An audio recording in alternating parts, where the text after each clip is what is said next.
Hello and welcome to the show. You're watching Tech 24. I'm Julia Seeger. Can we trust our own brains, and what can our dreams teach us? We speak to Moran Cerf, a neuroscientist from Northwestern University. And if you're having trouble finding the perfect fragrance, we have just what you need here on Tech 24. The French cosmetic brand Guerlain has teamed up with an AI expert to help you find your most heartfelt scent. But first, to a breakthrough in medical technology. A paralyzed Frenchman has been able to walk again thanks to a team of experts based in Grenoble and their revolutionary brain-controlled exoskeleton. While doctors say the prototype is a long way from being made widely available, the patient says it's giving him a new lease on life. Thomas Waterhouse has the story. Meet Thibault. 4 years ago, his life changed when he fell 12 meters from a balcony, severing his spinal cord and leaving him paralyzed from the shoulders down. But after months of training, he's back on his feet and walking, thanks to this trailblazing get-up. It might look like something out of the RoboCop wardrobe department, but it's this exoskeleton that's finally got him moving. My spinal cord is damaged, so my muscles can't move, but my brain is still trying to do the same as yours does when you walk. The implants receive the information and make the exoskeleton work for me. During the 2-year trial, 2 recording devices were implanted near the region of his brain which controls sensation and motor function. Each device has 64 electrodes which collect brain signals and transmit them to a decoding algorithm which sends the commands to the 4-limbed device. But it's not just spinal injury victims who are benefiting from this exoskeleton technology. At this croissant factory in western France, the work is often strenuous and repetitive, meaning many on the payroll have suffered from musculoskeletal problems. We had a member of staff who developed health problems, and the work doctor said he couldn't carry out his duties, so we had to either let him go or help him stay. And rather than letting the worker go, the factory invested in these €5,000 exoskeletons to make the working day easier. They're a great help, especially at the end of the day, because it really doesn't feel like you're lifting the trays and dough, which can weigh 4 kilos. It's a huge relief. According to research, the wearable exoskeleton market is forecast to reach $5.4 billion globally by the year 2028. Now it's the story of a hacker turned neuroscientist. Dr. Moran Cerf is fascinated by the human brain. For years now, he's been studying how and why people believe, perceive, experience, and decide. But his teachings come with a warning. Do not trust your own brain. Joining me from NYC is Moran Cerf, Professor of Neuroscience at Northwestern University. Mr. Moran, thank you very much indeed for being with us. Is it possible to hack the human brain, and is it as easy as hacking a computer? It's actually probably easier, because you're going to help us with that. The reality is that in order to put an idea in your mind and make you believe it, all I need to do is put a little kind of glimpse of an idea and then ask you to explain this small nugget of an idea that I put there. And once you are asked to explain it, you can actually create and amplify the idea. You'll build a set of associations in your mind and you'll start believing it more. So all I have to do is maybe change one thing that you don't notice, ask you, why do you think this is the case? And you're going to come up with an elaborate story that would convince you that this was your idea, that you came up with, and then believe in it entirely.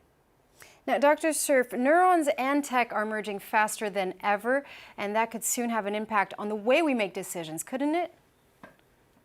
So I think that the idea of tech and neuroscience is something that's been interesting to companies for a while. In the last couple of years, we had a lot of companies from the big ones, Facebook, Google, Amazon, who have been incorporating neuroscience into their offering and how they kind of do their business, how they study their customers and how they understand. But more than that, the reality is that we're now starting to understand how you can actually influence a person to change their mind and behave in a certain way. And a lot of companies are interested in that because this tackles the very idea of free will. when Amazon can not just know what you want, but actually start offering you things that you didn't know you want because they know you better than yourself, that's when we're heading into a world where your brain interacts with the outside world behind your back. Now, you've also studied dreams quite a bit. Can deciphering their meaning be a key to our brains? Yes, so dreams in a way have been fascinating for people for millennia. We always thought that they mean something. If you don't believe me, you can just try to tell your boyfriend or your husband in the morning that you dreamt of your ex-boyfriend and see how they respond. They think that dreams mean something whether they do or they not. And for the first time in history, we can actually access them and understand them. Up to now, in the days of Freud and Jung and all of those, we had to ask you to tell us what you dreamt and believe that this is the story. But what we're learning right now is that we can actually get access to your dreams using neuroscience when you're sleeping and understand what they're telling us. And the stories that they tell us something about who you are, what you want, how you think about the future, what you want to do next, and how you think about all kinds of possibilities. This means that we'll understand you better. This means that we can actually control the world around you better in alignment with what you want. And it also means we can start manipulating your dreams by creating dreams for you. So you can go to sleep with a dream that I set up for you. Maybe a filmmaker like Spielberg could make dreams for people and so on. And at the very least, you can go to sleep after a nice evening and continue the evening in your sleep. It becomes a canvas that companies like Netflix, YouTube, Hulu, or Tech24 can put content in. And generally, it's the ultimate virtual reality, one that our brain creates for us. Well, we promise that we won't be doing this here on Tech24. Dr. Moran Cerf, Professor of Neuroscience at Northwestern University, thank you very much for your insight. Well, it's time to welcome our in-house expert, Dhananjay Kadalkar. Hello, Dan. Hello, Julia. We just saw that our dreams can be influenced. It was quite scary there, what I just heard. But this is not just restricted to humans. Scientists have been able to implant synthetic memories in birds. Tell us more about that. Well, yes, scientists from the University of Texas Southwestern have managed to implant synthetic dreams into the brains of young zebra finches by using a technique called optogenetics. Now, these dreams relate to the length of the syllables of a song that these birds normally learn from their parents. But in this case, they didn't have any tutor to teach them these syllables. Now, optogenetics, as the name suggests, consists of optics and genetics. The first stage is to basically insert genes into neurons of a specific region of a brain, which is called NIF, which stands for nucleus interfacialis. And then these neurons are genetically engineered so that they can respond to light stimulation.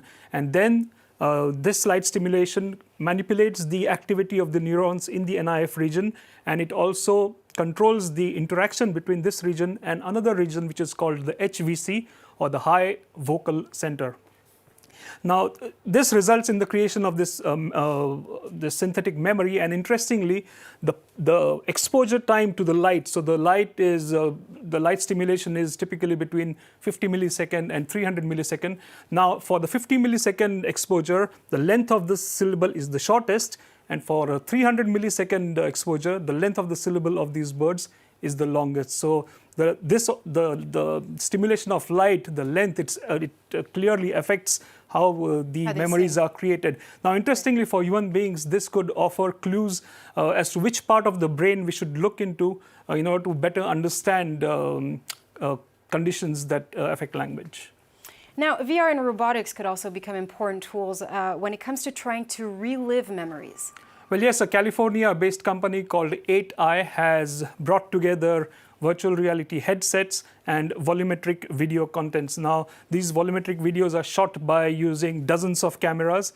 And so, for example, if you want to have a film of a friend or a near and dear one, you can use this technology, and you don't get just a 2D picture. You can have great resolution on a 4K screen, but 8K screen. But with volumetric videos, these are 3D holograms. So you can actually move around the object in the picture. You can get close to it. You can peer into it. So you can imagine how immersive these experiences are. So this is one way of enriching our experiences of the memories. Dhananjay Kadalkar, thank you very much. We're going to move on to Test 24.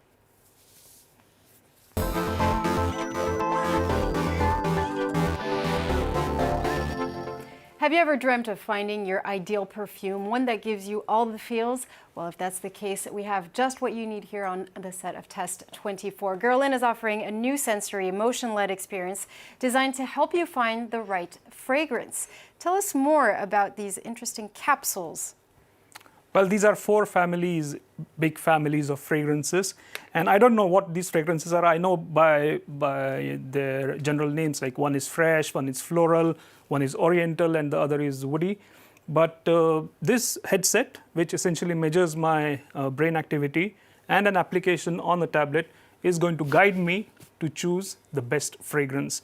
Now, this headset measures the electrical activity, that is the electroencephalogram, and then it tells me, as I keep on smelling these fragrances, which fragrance suits me the best depending on how my brain reacts. And all of this I can see on the tablet here. So I tried all 4 of them.